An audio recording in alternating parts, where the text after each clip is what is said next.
The day started out just like any other day. It was fine. It made me feel scared, and I was really scared, and like I didn't want anything bad to happen.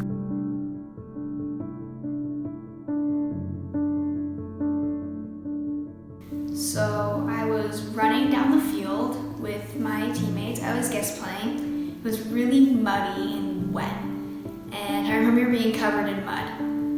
We were up 2-1, and I really wanted to score a goal. So as my teammate was dribbling down the other side of the field, I was on the other and running as fast as I could so I could be in the box when it got crossed. And it was a little bit behind me. It was by the PK spot, and I stuck my leg out and I connected with the ball. And I ended up scoring, and I was so happy because I scored a goal for this team I don't play on. And a little while later, the game ended, and we walked off the field. But I didn't know that I was going to still be running even after the game ended. So we were loading up the car and heard a scream. I remember a scream from a little girl. I remember walking back and coming into the huddle, and all of a sudden there was this scream. It was a scream of pure terror of what was happening. And we tried to turn around, but the coach wouldn't let us. She told us, everything will be fine, don't worry. I got a glimpse of someone on the ground and a big clump of people. And a parent ran over and yelled, "Gun, he has a gun, run." So the coach told us to grab our bags and run and don't look back. I grabbed my bag and I ran. My teammates were running with me, and one of my friends was screaming at the top of her lungs for everybody in the vicinity to run. I didn't really realize what was happening as I was running.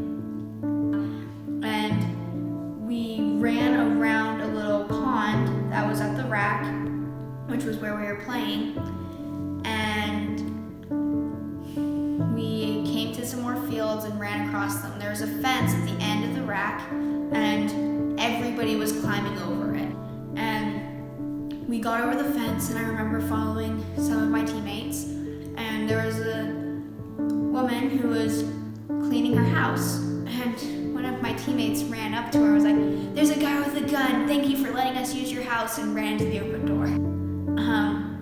I remember at that moment that I remembered my parents were over by where the fight was happening.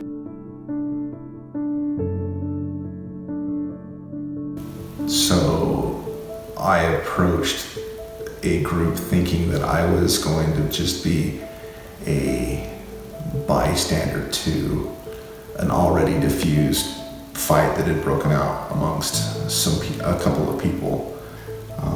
When I got there, I realized the fight was still going on and there were people just watching what was going on.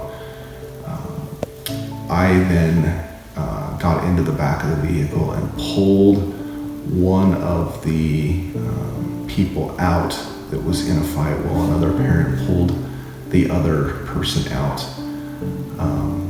As I pulled out the one person, I walked him away over the course of a couple of minutes to maybe 20 yards away from the fight, trying to calm him down, as well as his daughter, who was the one that screamed, while the other parent was dealing with the other person.